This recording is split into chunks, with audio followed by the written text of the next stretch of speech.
BA part second में द्वितीय प्रश्न पत्र का राजस्थान में राज्य प्रशासन या राज्य प्रशासन राजस्थान के विशेष संदर्भ में अध्ययन।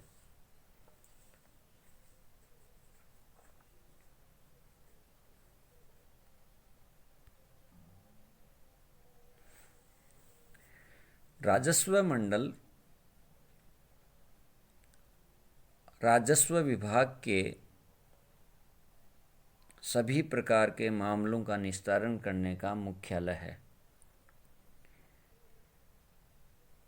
राज्य में राजस्व वसूल करने वाले संगठन कार्यालय की राजधानी राजस्व मंडल है, जो अजमेर में है। टोडरमल द्वारा भूमि नापती का जो लेखा जोखा तैयार किया, आज हम उसी को फॉलो करते हुए राजस्व विभाग में भूमि का नापना, भूमि का देखना, भूमि का जोखना, ये सारा कार्य वो टोडरमल की जो नाप है या उसके आधार पर ही राजस्व विभाग काम करता है, जो प्राचीन समय में हमारे राजा टोडरमल ने राजस्व विभाग को डेवलप किया। इसलिए टोडरमल भवन भी कहा जाता था। पहले जो पुराना राजस्व मंडल विभाग था उसको टोडरमल भवन भी कहा गया।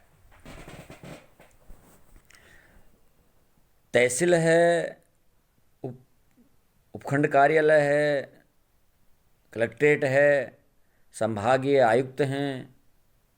उन सभी राजस्व विभाग के सभी मामलों की जब प्रक्रिया पूरी हो जाती है तो अंतिम जो ज़मीन जायदाद का जो केस चलता है, दीवानी मामले चलते हैं, उसका जो ज़मीन का लेखा जोखा का अंतिम न्यायालय है वह राजस्व मंडल अजमेरी है। वहाँ कार्य न्यायिक प्रकृति के भी करता है। प्रशासनिक जो अधिकारी है, हालांकि तहसीलदार भी करता है न्यायिक प्रकृति का कार्य, राजस्व मामलों की सुनवाई करता है, कलेक्टर भी करता है, उपखंड अधिकारी भी करता है, कमिश्नर भी करता है। किंतु राजस्व मंडल एक तरह से सुप्रीम कोर्ट है राजस्व विभाग का। राजस्व मंडल में जो कार्य और भूमिका आज हम चर्चा करेंगे, ये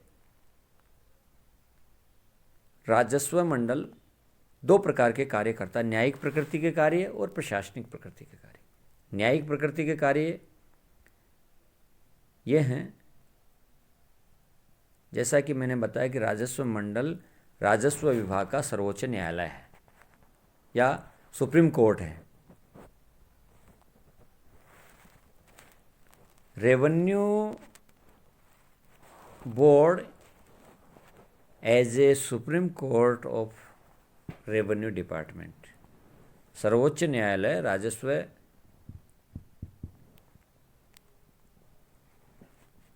मंडल का सर्वोच्च न्यायालय है, सर्वोच्च राजस्व न्यायालय।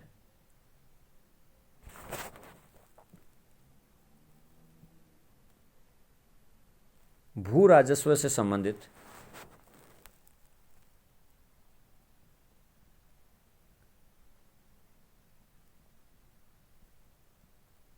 अधिलेखों के अंतर्गत विवादों का निपटारा करता है। वे अधिक जिससे राजस्व मंडल को शक्ति प्राप्त है।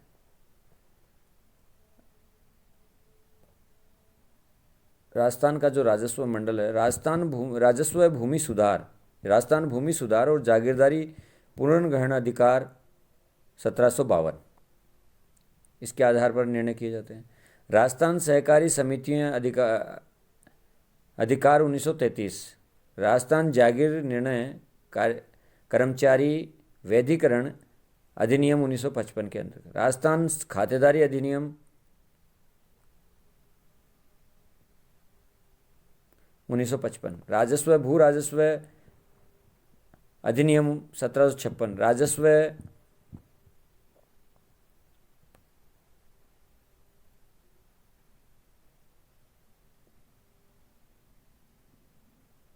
कामकाजी संपत्ति नियमन अधिनियम 1756, राजस्व लोक मांग वसूली अधिनियम, राजस्व वन अधिनियम, राजस्व स्टैंप अधिनियम राजस्व जमींदारी तथा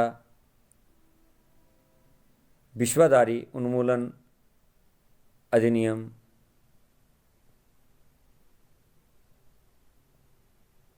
राज्य के राजस्व के मामलों में अपील संशोधन संदर्भ की उच्चतम न्यायिक प्रकृति की संस्था है। क्षेत्र के अधिकार के मामले में उच्च न्यायालय हस्तक्षेप कर उसका उच्च न्यायालय के निर्णय को अंतिम माना जाता है।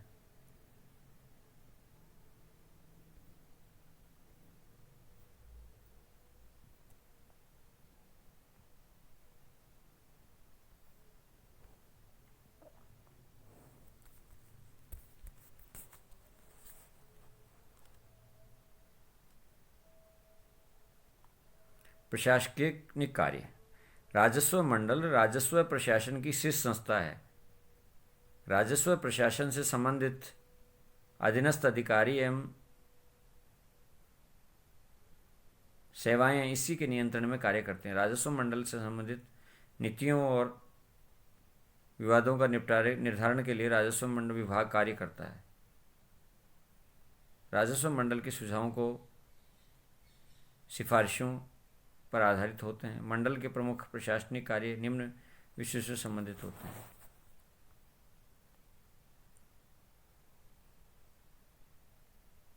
सत्ता के राजस्व कानूनों को प्रवर्तनीय निश्चित करना, उनके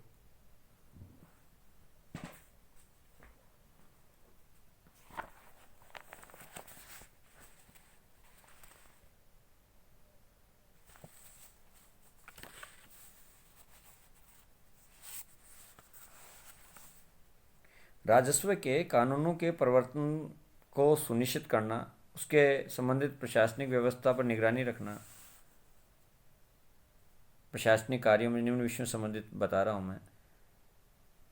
तार्किक और मान्य आधारों पर राजस्व दरों का निर्धारण,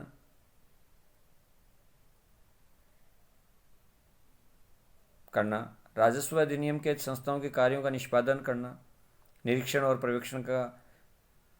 पर्यवेक्षण तथा उन पर आवश्यक नियंत्रण रखना। भू राजस्व की वसूली प्रक्रिया और प्रशासन को वस्तुनिष्ठ, विवेकपूर्ण और कुशल बनाने के निरंतर निर्देशन और पर्यवेक्षण करना। मुख्य जिला कलेक्टर, एसडीएम, तहसीलदार इत्यादि। भू अभिलेख को प्रक्रिया को अधिक सुसंगत या वैज्ञानिक बनाने हेतु निर्देश नियंत्रण देना। भूमि और उसके प्रबंध से संबंधित स्थिति का संकलन समेकन करना।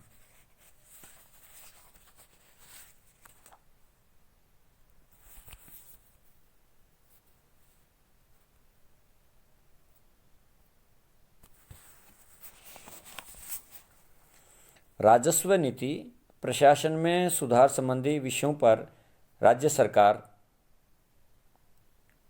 को सामान्य समय समय पर परामर्श देना। राजस्थान तहसीलदार सेवा का प्रशासन और तथा इस सेवा के अधिकारियों का कार्मिक प्रबंध करना। राजस्व अनुसंधान और प्रशिक्षण संस्था में अजमेर राजस्व स्कूल टोंक के प्रशासन का पर्यवेक्षण करना। यानी राजस्व मंडल में राजस्व अनुसंधान प्रशिक्षण संस्थान अजमेर जो ट्रेनिंग देती है राजस्व विभाग के अधिकारियों का, और राजस्व स्कूल टोंक जहाँ पटवारियों को प्रशिक्षण दिया जाता है, ग्राम सेवकों को प्रशिक्षण दिया जाता है, के प्रशासन का जो वहाँ ये प्रशासनिक कार्य उनका पर्यवेक्षण करना राजस्व मंडल का कार्य है। अतः राजस्व मंडल एक न्यायाधिकरण होने के साथ साथ प्रशासनिक संगठन भी है। राजस्व न्यायालय का कार्य वह प्रशासनिक दायित्व का भी वहन करता है। दोहरे दायित्व के राजस्व मंडल के कार्यभार अधिक बढ़ जाता है। न्यायिक प्रकृति और प्रशासनिक प्रकृति के कारण राजस्व मंडल का जो कार्यभार वो अधिक बढ़ जाता है। मंडल में वैज्ञानिक प्रबंध के सिद्धांतों को लागू किया जाए तथा मामलों को एक विशेष अवधि में निपटाने के लिए मानक बना दिया जाए। उन्हें कठोरता से लागू किया जाए। जैसा कि किसी खेत का विवाद चलता है, कई बार तो 3-3 पीढ़ियाँ खप जाती हैं परंतु विवाद का निपटारा नहीं होता। इसलिए लिस्टेड करके उनको एक समय सीमा में बांध कर तय करके कि किसी विवाद को इतना समय में निपटारा करना चाहिए, ये आवश्यक सुझाव है ताकि उस पर लागू होना चाहिए। और अब इसमें गति भी आई है। न्यायिक सक्रियता जब जब बढ़ी है, उससे व्यक्ति उद्वेलित होकर, अग्रेसित होकर कुछ करने के लिए वह सक्रिय हुआ है। और न्यायिक सक्रियता ने कार्यपालिका की जो अधिनायकवाद है उसको भी, उसके ऊपर भी अंकुश लगाने का कार्य किया। क्षेत्रीय बेंचों की स्थापना और उनके क्षेत्राधिकार को स्पष्टता से मंडल के कार्यभार कम किया जा सकता है। यानी राजस्व मंडल की प्रत्येक संभाग में एक एक बेंच लगा दी जाए या प्रत्येक जिले में एक एक बेंच लगा दी जाए तो काफ़ी हद तक राजस्व मंडल के कार्य वहाँ संपन्न हो सकेंगे। एक स्थायी बेंच जयपुर में स्थापित करने का विचार किया जाना चाहिए। जयपुर जैसी राजधानी में इधर जयपुर संभाग, भरतपुर संभाग के जो अधिकारी कर्मचारी हैं वो, या इनके राजस्व संबंधी मामले हैं वो जयपुर बेंच में एक नई स्थायी बेंच की जाए, जैसे कि सुप्रीम कोर्ट का उच्च न्यायालय होता है ऐसा। तो अजमेर मुख्यालय और जयपुर में एक बेंच खोली जाए। प्रशासनिक सुधार समिति 1992 के पूर्व CS GK भनौत, मुख्य सचिव GK भनौत की अध्यक्षता में की गई और आवश्यकता महसूस की गई कि भारतीय परिवेश में राजस्व मंडल के महत्व को पुनः स्थापित किया जाए और उसकी क्षमता में अभिवृद्धि हेतु निरंतर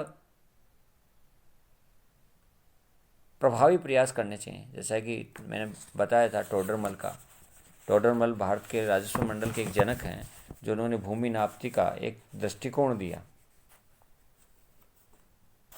किस प्रकार से भूमि का निराकरण किया जा सकता है। इस प्रकार से आज का चैप्टर पूरा हुआ, ये चैप्टर पूरा होता है।